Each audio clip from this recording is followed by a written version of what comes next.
a chance to meet you ahead That's of all right. time. Thank you very much.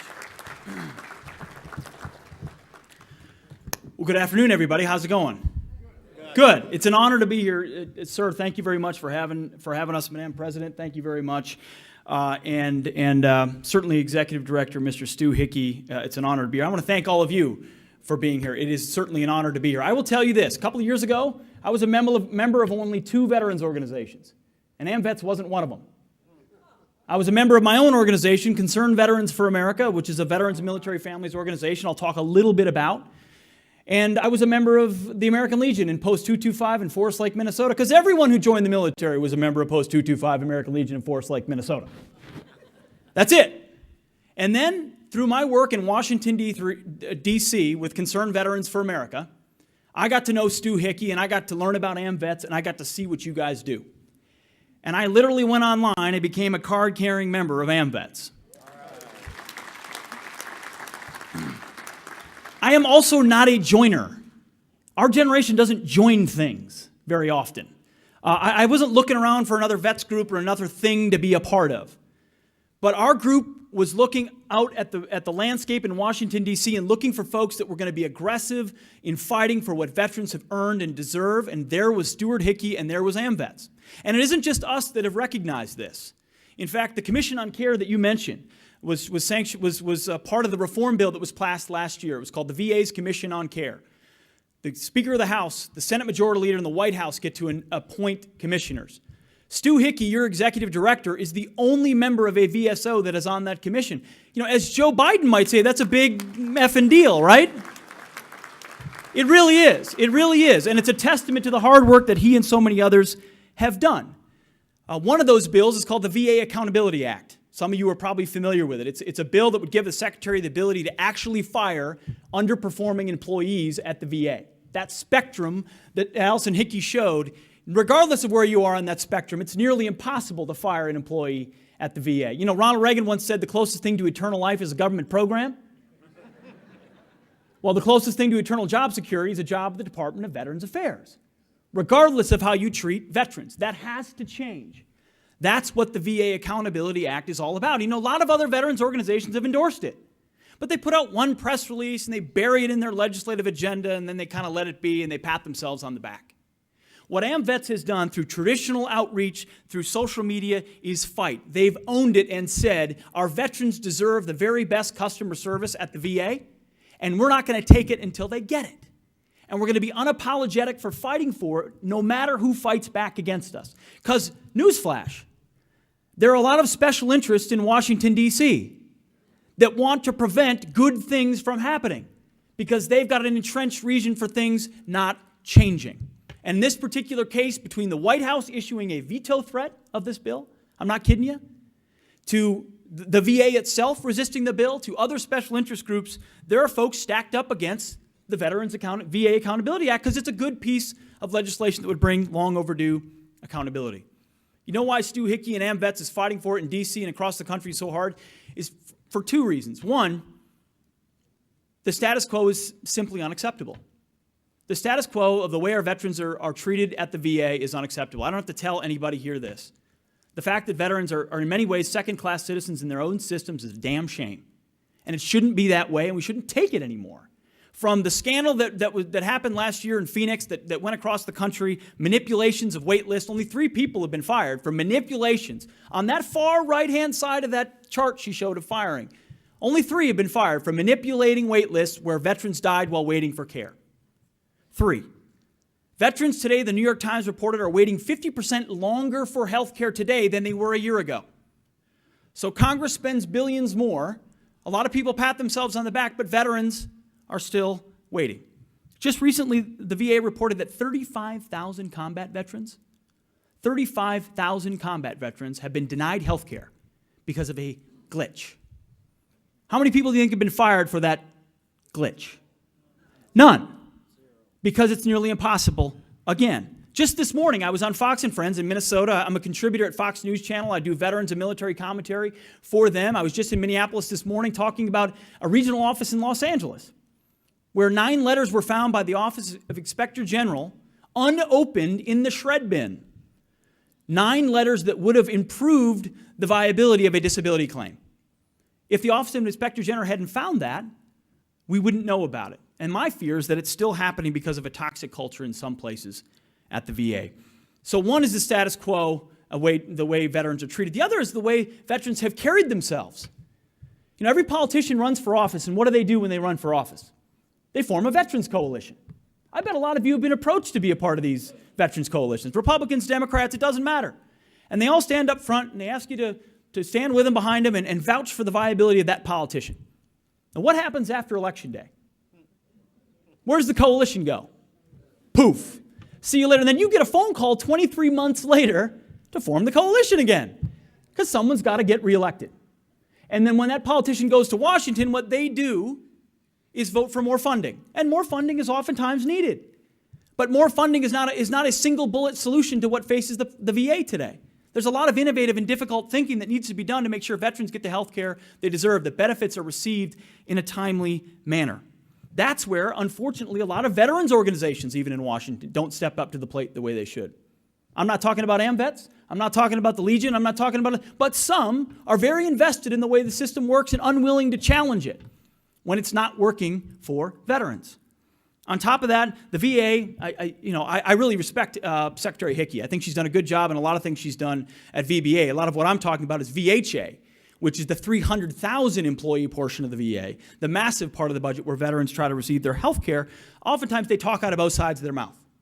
They talk about how they want to hold people accountable, but then they oppose bills like the VA Accountability Act because, well, there's special interests behind the scenes. The reality is, this is a big group in here. There are 22 million veterans in this country.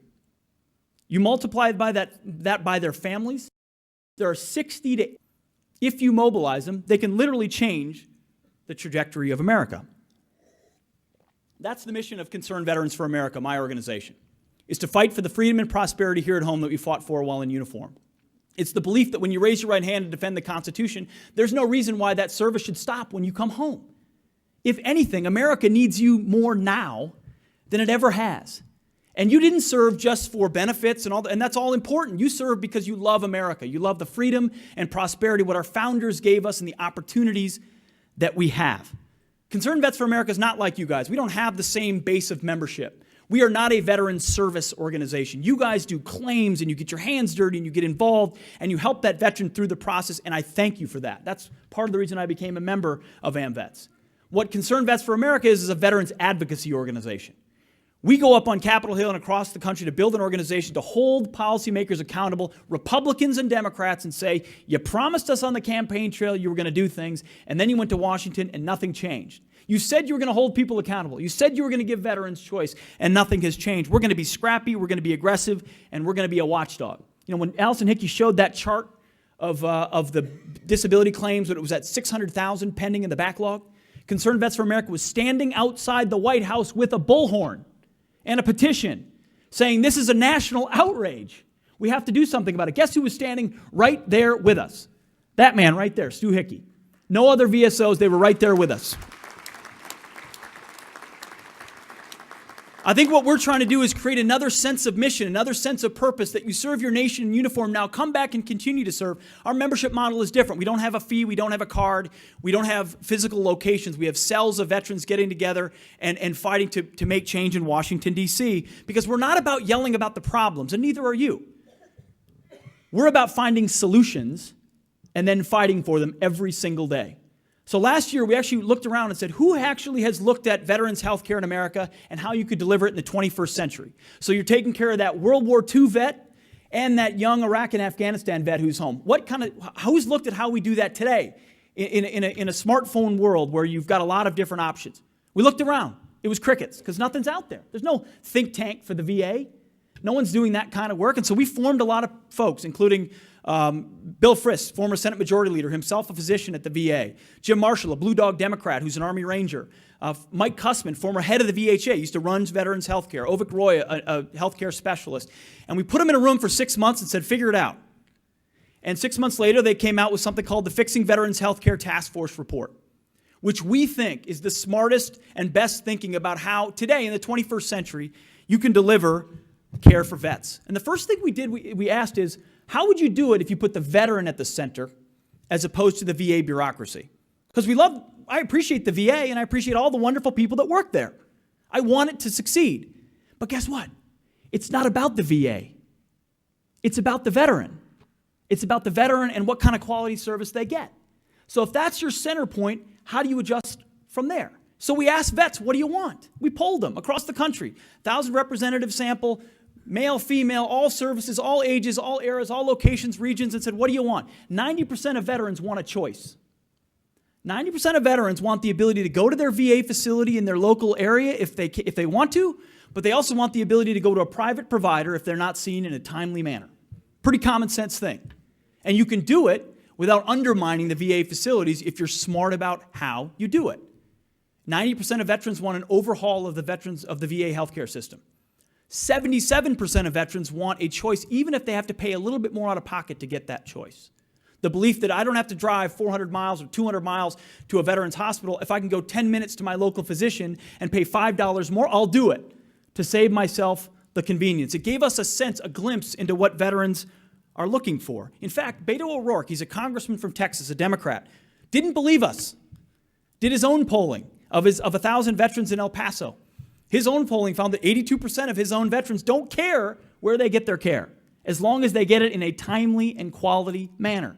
And if they get it from the VA, fantastic, because that's who should be delivering it and where they should be getting it in a perfect world. But if they can't get a colonoscopy in less than 8 weeks, then why can't they go to the private provider and get one? It's a very basic belief, and the dollars should follow them. So this report has 10 principles and 9 recommendations, and I will not bore you to death. What I will say is our executive director of our task force, Darren, are you here? You're somewhere in the back there. He's raising his hand. He's got an AMVETS cap on the back. He actually helped us write this. He's here. He's outside. We've got stacks of over 200 copies of this report. Any question you have, we will answer. And what it does is it reforms the VHA so that it can operate like, get this, a medical provider and not a Washington bureaucracy. Because right now, you go into many VA facilities and you're treated like a number. You should be treated like a customer. You should be treated like the Cleveland Clinic or the Mayo Clinic from my home state. That's what veterans deserve. But the institution that exists, regardless of how nice the people are at the top, can't deliver that.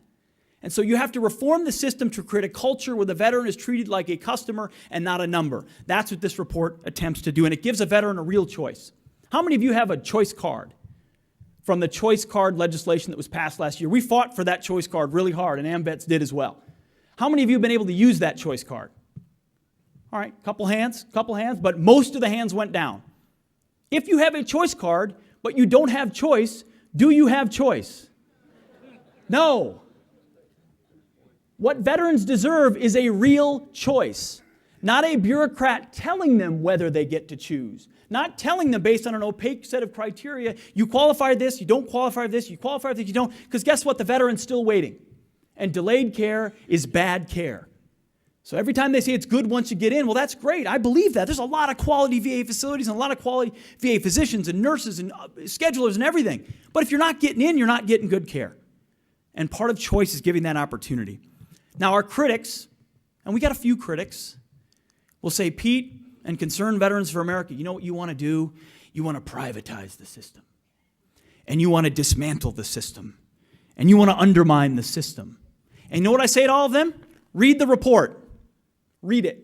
And then read the legislation that's about to come out shortly. And you tell me whether we're dismantling the system. Because we're not. We're strengthening it for those that want to use it.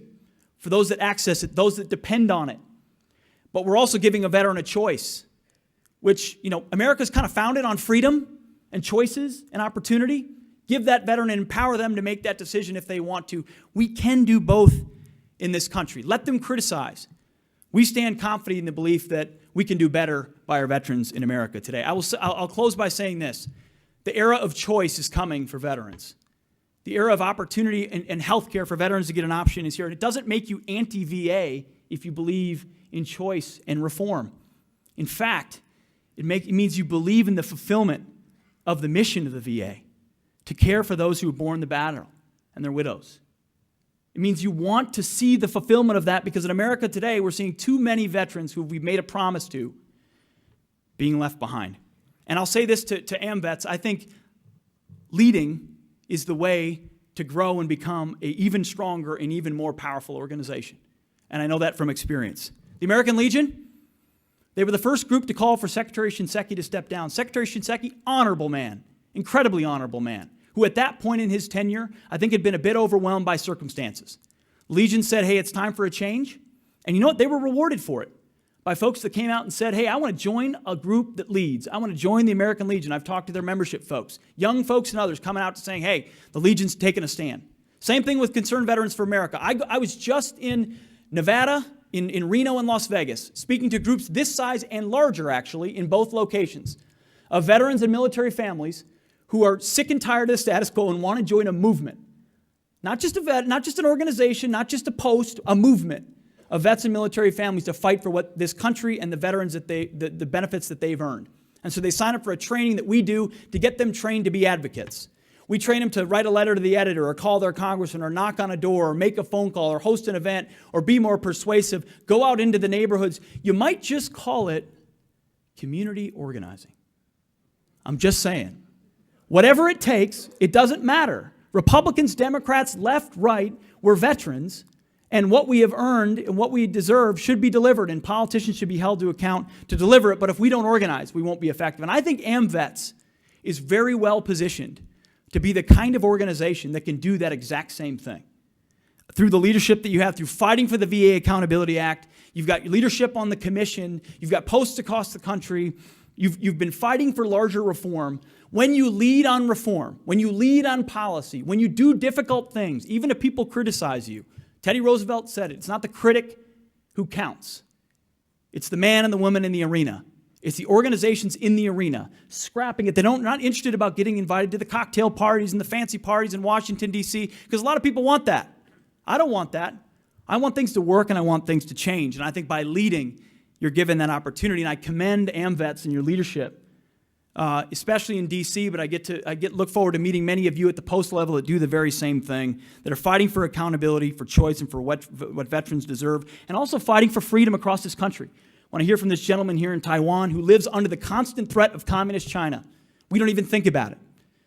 We take it for granted, the freedom we have, which is incredibly fragile. You guys are still fighting for it, and I commend you for it, and fighting for the greatest country on this earth. I'm honored to be here. I'm grateful to be here. Appreciate all of you having us, and God bless. Thank you.